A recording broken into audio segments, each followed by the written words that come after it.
ప్రేక్షకులందరూ నమస్కారం.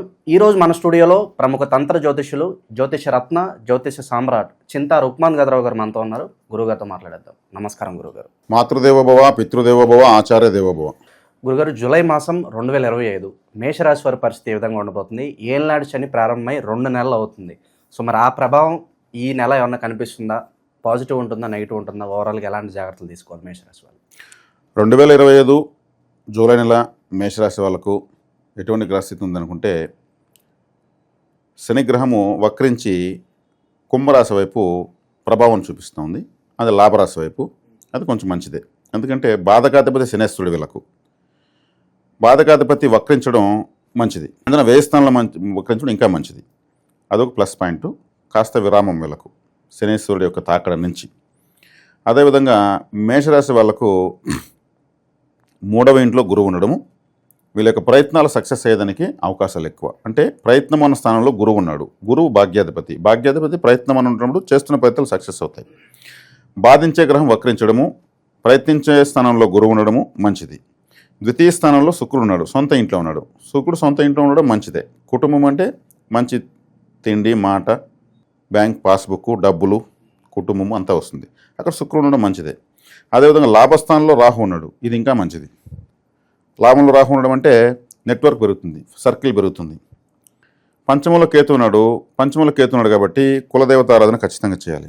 కులదేవత తెలియకపోతే, ఎవరో తెలియకపోతే శంగాలి అనే ఒక కర్ర ఉంది.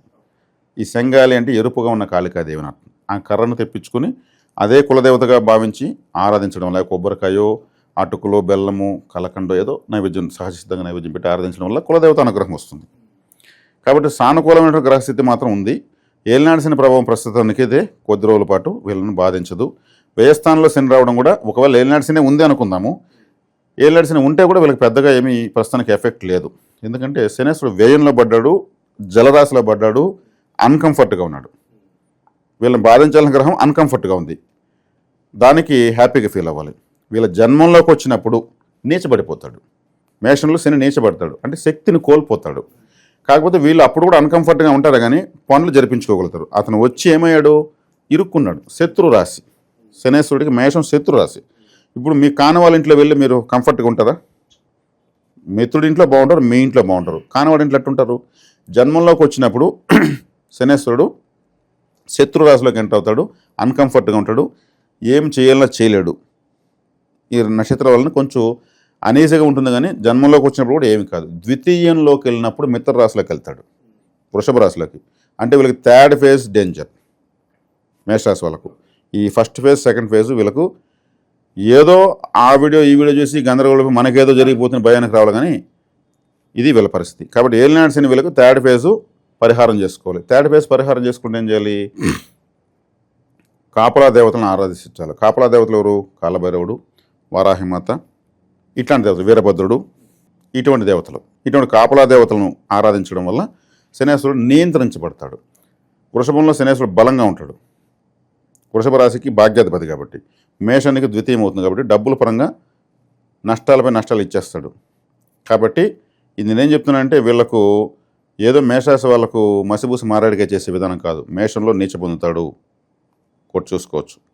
వ్యయంలో అన్కంఫర్ట్గా ఉంటే జలరాశి కాబట్టి, ద్వితీయంలోకి వచ్చాడు భూరాశి, నెల మీదకి వస్తాడు. మేషం అగ్నిరాశి, అగ్నితత్వం, ఫైర్, అక్కడ వచ్చేక్కడ నీచబడిపోతాడు. కాబట్టి ద్వితీయంలో ఉన్నప్పుడు మాత్రం కాపలా దేవతలు, అంటే కాపలా దేవతలు అంటే గ్రామ దేవతలు కూడా కాపలా కాస్తారు, పొలిమేర దేవతలు, ఇటువంటి వలన చేయడం వల్ల ఇతను నియంత్రించబడతాడు. అంటే ఈ రాశిని కాపాడేది వాళ్ళే. ఈజీ అయిపోయింది. కాశీకే పోవాలని రూల్ ఏం లేదు. వీధి కుక్కలు ఫుడ్ పెడితే కూడా కాలబిరుడు యాక్టివేట్ అయిపోతాడు. మరి కాశీకే పోయి రావాలని నేను చెప్తే 50,000 అప్పు చేసుకుని పోవాలి, అంత అవసరం లేదు. వీధి కుక్కలు అంటే ఇంట్లో కుక్కను పెంచుకుంటే ఫ్యాషన్ అండి, వీధి కుక్కలు పెడితే పరిహారం. ఇంతే. శనేశ్వరుని ఏమార్చడమే, గ్రహాన్ని ఏమార్చడమే చేయాలి. ఇక్కడ నేరుగా ఎదుర్కోవాలంటే మనుషుల వల్ల కాదు. కాబట్టి అన్ని ఫార్ములాస్ కనుక్కుంటే చాలు. లాభంలో రాహు ఉన్నాడు కదా, నెట్వర్క్ పెరుగుతుంది. వీళ్ళ పేరు మేషరాశి వాళ్ళ త్యాగరాజులు అని చెప్పచ్చు. అంటే వీళ్ళ జీవితం ఇప్పుడు త్యాగం అయిపోతూ ఉంటుంది, ఇంకొకరికి ఉపయోగపడుతూ ఉంటారు. వీళ్ళు చేసేదంతా వేరే వాళ్ళకే ఉపయోగపడుతుంది. ఒక డౌట్ అడిగితే 4 డౌట్లు క్లారిఫై చేస్తారు. సో మేనరిక వ్యవహారాలు కూడా అంతగా కలిసి రావని చెప్పి మనం గత వీడియోలో డిస్కస్ చేసుకున్నాం. వీళ్ళు మేనరికంలో చేసుకోకూడదు. అదేవిధంగా ప్రేమ వివాహం చేసుకోకూడదు. ప్రేమలో ఫెయిల్యూర్ అయ్యే వాళ్ళు ఎవరైనా ఉన్నారంటే మేషం వాళ్ళు ఉంటారు. వీళ్ళు కానీ ప్రేమించారంటే వాళ్ళు అవతల వాళ్ళు వీళ్ళ పర్సు అయిపోయిందని తెలిసిన తర్వాత మళ్ళీ వదిలేస్తారు. ఇప్పుడు ప్రేమ వివాహాలు వీళ్ళు జోలిపో లైఫ్ స్పాయిల్ అయిపోతుంది. మెయిన్ రికమైన లైఫ్ స్పాయిల్ అయిపోతుంది. లేట్గా వివాహం చేసుకుంటే లైఫ్ సెట్ అవుతుంది. ఇది ఎవరికి వాళ్ళు చూసుకోవచ్చు. కాబట్టి వీళ్ళు వివాహ విషయంలో కూడా లేట్ అయ్యే కొద్దికి వీళ్ళు అదృష్టవంతులే. 30+ చేసుకుంటే బెటరే. 25+ చేసుకుంటే మాత్రం కొంచెం కన్ఫ్యూజ్ అవుతారు అరేంజ్ మ్యారేజ్ అయినా కానీ. మేషరాశి వాళ్ళు ప్రపంచానికి ఉపయోగపడతారు. ప్రారంభం ఇదే. అశ్విని నక్షత్రంతో మేషం ప్రారంభమవుతుంది. తలలేనటువంటి నక్షత్రంతో జ్యోతిశాస్త్రం స్టార్ట్ అవుతుంది. ఆ తలలేని నక్షత్రంతో మేషం స్టార్ట్ అవుతుంది. మేషరాశిలో ఉన్న 9 నక్షత్ర పాదాలను చూస్తే ఆకాశంలో ఒక తలలాగా ఉంటుంది. అందుకే దానికి మేక యొక్క తల ఆకారంలో ఉంటాయి కాబట్టి చెప్పారు. వీళ్ళకి తలకు సంబంధించినటువంటి సమస్య ఉంటుంది. హెయిర్ ఫాలింగ్ కానీ, హెడ్ ఏక్ కానీ, తలకు దెబ్బతలడం కానీ, మతిమరుపు కానీ ఖచ్చితంగా ఉంటుంది. ఇంకా వీళ్ళు త్యాగరాజులను ఎందుకనంటే వేరే వాళ్ళకు చేసేస్తారు హెల్ప్. తక్కువ ఏమన్నా ఆదాయం రాకపోతే కూడా హెల్ప్ చేస్తారు వీళ్ళు. సో మొదటి దశలో వీళ్ళకి అంతగా ధన నష్టం అయితే ఉండదని చెప్పుకోవచ్చా వీళ్ళకి? ధన నష్టము అంటే వీళ్ళు వేరే వాళ్ళకే ఉపయోగపడేస్తున్నప్పుడు ఏలియన్సన్ ఉంటే ఏమి లేకపోతే ఏమండి అది చెప్పండి ఫస్ట్. ఏలియన్సన్ లేకపోయినంత మాత్రాన వీళ్ళ ఉపయోగం ఉందంటే లేదు. వీళ్ళకు ఫ్యామిలీ సెట్ అయిన తర్వాత ఫ్యామిలీకి బ్రహ్మాండంగా ఉపయోగపడు. అంటే వీళ్ళతో ఎవరుంటే వాళ్ళు బెనిఫిట్ పొందుతారు కదా. పెళ్లి చేసుకున్న తర్వాత ఆటోమేటిక్ బాగుంటారు. వీళ్ళది నాది అంటే వీళ్ళది కాదు, ఇది నాది అంటే అది వాళ్ళది కాదు. వీళ్ళకి నాది అని పేరు పెట్టుకోకూడదు. పెట్టుకుంటే అది వీళ్ళది కాదు. అది బినామీలు పనికొస్తారు. మేషరాశి నుండి కోటేశ్వరులు అయితే వాళ్ళు బినామీలపైనే సక్సెస్ అయి ఉంటారు. వాళ్ళ పేరుతో పెట్టుకున్న సక్సెస్ కాదు. కాబట్టి మేషరాశి యొక్క లక్షణాలు మళ్ళీ కూడా మనం చెప్పుకోవడం మంచిది. చాలా గొప్ప రాశి, గొప్పవాళ్ళు వీళ్ళు. వేరే వాళ్ళకి ఉపయోగపడుతుందంటే పరోపకారం గొప్ప విషయం కదా. వీళ్ళకి పుట్టుకతో వచ్చింది. నాకంటే ఏది జరగదు, ఇంకొకరికంటే నా మాట పనిచేస్తుంది అంటూ ఉంటారు చూడండి, వాళ్ళంతా మేషరాశి వాళ్ళు. కాబట్టి తలలేని గ్రహం యొక్క నక్షత్రంతో ప్రారంభమవుతుంది మేషరాశి. కాబట్టి తలకు సంబంధించిన సమస్య ఖచ్చితంగా ఉంటుంది. వీళ్ళ అవసరాలకు మాత్రం మతమరపు వస్తుంది, వేల అవసరాలకు మాత్రం ఇంటెలిజెన్స్ పనిచేస్తుంది. కాబట్టి ఏలినాడ్సిని గురించి వీళ్ళకు ఒక భరోసా నేను ఈ వీడియో ద్వారా ఇచ్చాను. వ్యయము నష్టంలో గ్రహం వ్యయమైపోతా ఉంది. జలరాశి అక్కడ పూర్తి బలాన్ని చూపించలేదు. జన్మంలోకి వచ్చినప్పుడు వీళ్ళు కొంత అన్కంఫర్ట్ గురవుతారు. అనారోగ్యం చేయడము, ఇట్లాంటివన్నీ కొన్ని ఆరోగ్య ఖర్చులు, ఇట్లాంటి తల్లికి అరెస్ట్ జరగడం, ఇట్లాంటివి జరుగుతాయి. ఇంకా సమయం పడుతుంది అంటారు. సమయం పడుతుంది. అదే అక్కడ గ్రహమే అన్కంఫర్ట్గా ఉంది. ఫస్ట్ వీళ్ళ జన్మంలోకి వచ్చి ఆ గ్రహం భయపడుతూ ఉంది. యుద్ధ గ్రహాలు ఇవి, కుజుడు, శని. కుజు చేతిలోకి శని వస్తున్నాడు, శత్రువు ఇంట్లోకి వెళ్తున్నాడు. శత్రువులు ఎప్పుడెప్పుడు దాడదామని ఉంటుంది. మన కానుడు ఇంట్లో మనం ఎప్పుడెప్పుడు బయట వచ్చేద్దామనిపిస్తుంది. కుజుడు అంటే పోలీస్, కుజుడు అంటే ఆర్మీ చీఫ్, కుజుడు అంటే సెక్యూరిటీ. శని అంటే ఓటరు, కామన్ మ్యాన్, కార్మికులు, తిరుగుబాటు. ఇప్పుడు ఏమైంది, పోలీస్ స్టేషన్లోకి కామన్ మ్యాన్ వెళ్తున్నట్టు.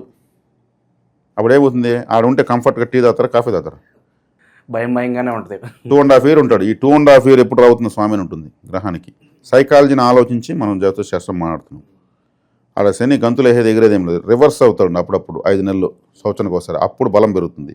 నీచలో గ్రహం వక్రిస్తే ఉచ్చస్థితి బలం పెరుగుతుంది. అప్పుడు మేషరాశి వాళ్ళకి ఇబ్బంది. ఆ టైంలో ఎక్కువ ఎఫెక్ట్ చేసేస్తాడు. అందుకే కాపలా దేవతలు అంటే కాళికాదేవి, కాలభైరవుడు, చాముండేశ్వరి, దుర్గాదేవి, ఇటువంటి దేవతలను, వీరుడు, వీరభద్రుడు, ఇటువంటి దేవతలను ఆరాధించాలి. ఎందుకంటే మేషం వచ్చేకాడికి సెక్యూరిటీ ఆర్మీ చీఫ్ అనేటువంటి అంగారకుడిది అని చెప్పాను నేను. కాపలా దేవతలు అందుకే సెక్యూరిటీగా ఇచ్చేటువంటి దేవతలను ఆరాధించాలి. ఆ 5 నెలల పాటు అల్లాడించి వదిలేస్తాడు. శని మేషంలో కూర్చొని వక్రం చెందినప్పుడు మాత్రమే ఎక్కువ పరిహారం చేయాలి. మిగిలిన సందర్భాల్లో మానసిక ఆరోగ్య ఖర్చులు పెట్టించేస్తాడు. సో ప్రజెంట్ అయితే గురుగారు ప్రయత్నపూర్వకంగా వీళ్ళు ఏం చేసినా దానికి తగిన ప్రతిఫలం ఉంటుందంటారా? అది జాబ్ అవ్వచ్చు, లేకపోతే బిజినెస్లో సక్సెస్ అవ్వచ్చు, ఇవన్నీ కూడా అనుకూలంగానే ఉంటుందంటారా? వీళ్ళ సక్సెస్సే వీళ్ళ ఫెయిల్యూర్ అండి. వీళ్ళు సక్సెస్ అవుతారు, బ్రహ్మాండ సక్సెస్ అవుతారు. ఆ సక్సెస్ 10 మందికి ఉపయోగపడే విధంగా సక్సెస్ అవుతారు. వీళ్ళకి వచ్చేకాడికి 10% వస్తుంది, 90% వేరే వాళ్ళకి వెళ్ళిపోతుంది. సక్సెస్ వీళ్ళు ఫెయిల్యూర్ పర్సన్స్ కాదు, వీళ్ళ పర్సంటేజ్ తక్కువ. వీళ్ళు తక్కువ తీసుకుంటారు, అంతా వీళ్ళే చేస్తారు, అది వేరే వాళ్ళకి అయిపోతుంది. కష్టం వీళ్ళది, క్రెడిట్స్ వేరే వాళ్ళది. అది వాళ్ళు మళ్ళీ విశ్వాసం వీళ్ళ పేరు చెప్పరు, నాకు పలానా వ్యక్తి వాళ్ళని. అదొక బాధ వీళ్ళకి. మళ్ళీ నా వల్ల మంచి స్థాయికి వెళ్ళాడు, ఇప్పుడు నన్ను చూసి అటమలకు వెళ్ళిపోతున్నాడు, సరే కాననుకొని వదిలేశాను. ఇటువంటి ఎక్కువ మేషరాశి వాళ్ళు ఉంటాయి. కాబట్టి మేషరాశి వాళ్ళు అంటే ఆ, ప్రత్యేకమైనటువంటి గౌరవం అందరికి రావాలనేసి మళ్ళీ చెప్తున్నాను. వాళ్ళు పరోపకారం చేయడం వాళ్ళ మించిన వాళ్ళు లేరు. ఇంకొకరికి హెల్ప్ చేయాలంటే ఈరోజు ఎవరికి మనసు రాదండి. ఇలా అడగక ముందే కూడా ఒక్కోసారి పిలిచి కూడా చెప్తారు, చేసేస్తారు. మంచి రాశి. సో ఏళ్ళనాటి దశలో ఉన్నారు. సో వీళ్ళకి లాంగ్ టైంలో ఈ శని కాస్త ప్రభావం తగ్గడానికి ఏదైనా రెమెడీస్ ఏమైనా ఉంటే వీళ్ళకి? శని ప్రభావం తగ్గాలంటే వీళ్ళకు, మేషరాశి వాళ్ళకు వీళ్ళు చేసుకుంటున్న అద్భుతమైన పరిహారం ఏంటంటే ఆలయాలకు చీపురు కట్టలు తీసివ్వాలి. ఆలయానికి, శివాలయానికి చీపురు కట్టలు 4-5 సంవత్సరాలు అరగవు. చక్కగా 1 నెలకు ఆలయాన్ని తీస్తే సంవత్సరానికి 10 ఆలయాలు వీళ్ళ వల్ల శుభ్రమవుతుంటాయి. ఆలయానికి క్లీనర్స్ తీసివ్వాలి. ఆలయానికి అభిషేకం, ఏకంగా శివుడికి అభిషేకం అంటారు. ఇక్కడ ఆలయానికే ఫలితం ఎక్కువ. శుభ్రతకు సంబంధించినంత శనేశ్వరుడే. క్లీనింగ్, ఈ చీపురు పట్టుకున్న వాళ్ళంతా శనిగ్రహ అనుగ్రహంతోనే ఊడుస్తూ ఉంటారు. 1 నెల రోజులు కానీ వాళ్ళు కానీ చీపురు పట్టకపోతే సిటీ కంపులు వేసిపోతుంది. కాబట్టి చీపురు పట్టిన వాళ్ళందరికీ వీళ్ళు సేవ చేయాలి. చెప్పులు కుడుతున్న వాళ్ళకు, చెప్పులు అమ్ముతున్న వాళ్ళకు, ముసలి వాళ్ళకు చెప్పులు వేయాలి. ఇటువంటి పరిహారాలు శనికి సంబంధించి మనం కంట్రోలే చేస్తుంటాం. దాన్ని ఎదుర్కోవాలంటే నేరుగా ఈ సేవలతో ఎదుర్కోవచ్చు, చేసేయచ్చు. అదేవిధంగా మేషరాశి వాళ్ళు సుబ్రహ్మణ్య స్వామి ఆరాధన చేస్తే ఇంకా మంచిది.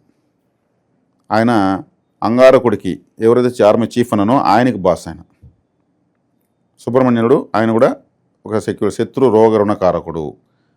కాబట్టి శత్రుగ్రహం అనేటువంటి శనేశ్వరుని నియంత్రించేస్తాడు. సుబ్రహ్మణ్య ఆరాధన చేయాలి. తరచూ వీళ్ళు 3 నెలలకో 4 నెలలకో ఒకసారి గుండు కొట్టడం బెటర్. వీళ్ళు తలకు సంబంధించిన దోషం ఉంటుందని చెప్పాను కదా, హెడ్ ఏక్ అని.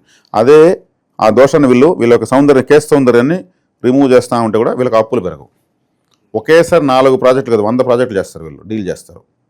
అంత కెపాసిటీ ఉంటుంది, అంత నాలెడ్జ్ ఉంటుంది. కానీ బెనిఫిట్ మాత్రం వీళ్ళకు ఉండదు.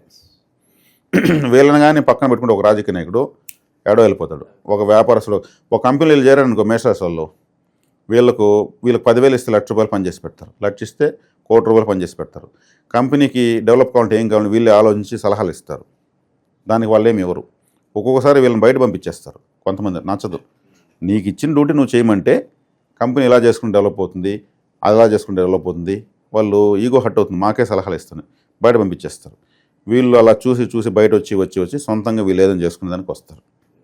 వీళ్ళు గమ్మునే ఉంటారు. అది అత్తే అనుకుంటారు వాళ్ళు, ఒక విధంగా అత్తే వీళ్ళు. కానీ దానివల్ల మనకేమైనా ఇస్తారని ఆలోచించరు, కంపెనీ బాగుండాలని ఆలోచిస్తారు. కానీ సమాజం ఎలా ఉంది, నాకేమి ఇస్తావు, మీ ఇంటికి వస్తే, మా ఇంటికి వస్తే ఏం తెస్తావు అనే విధంగా ఉంది. వీళ్ళ ఇంటికి వచ్చినా ఇస్తారు, ఇంకోరింటికి పోయినా ఇచ్చేస్తారు. వీళ్ళు ఇచ్చేది, వీళ్ళు తీసుకునేది ఏముండదు. ఒక చోట పోయి ఎత్తుకొని పోతారు, ఎవరిని వస్తే కూడా ఇస్తారు. కాబట్టి అది అలా నిర్ణయం అయిపోయింది. నా పరిశోధనలో నాకు కొన్ని 100,000 మంది నాకు రెస్పాండ్ అయ్యారు. అంటే ప్రతి రాశి వాళ్ళకు స్వభావాలకు పైన అందరూ అట్లే అయ్యారు. మేషరాశి వాళ్ళు ఇంకో ఇతరులకు ఉపయోగపడే రాశిలో నెంబర్ 1 వాళ్ళు. సో ఓవరాల్గా మేషరాశి వాళ్ళకి మంచి బూస్టింగ్ అయితే ఇచ్చారు. ఏళ్ళనాటి శని ప్రభావం వల్ల అంతగా ఇబ్బంది పడవసరం లేదని మీరు చెప్పడం జరిగింది. ఓవరాల్గా ఈ నెలలో వీళ్ళ పరిస్థితి ఏ విధంగా ఉండబోతుందో చాలా బాగా చెప్పారు. ధన్యవాదాలు గురుగారు. ధన్యవాదాలు.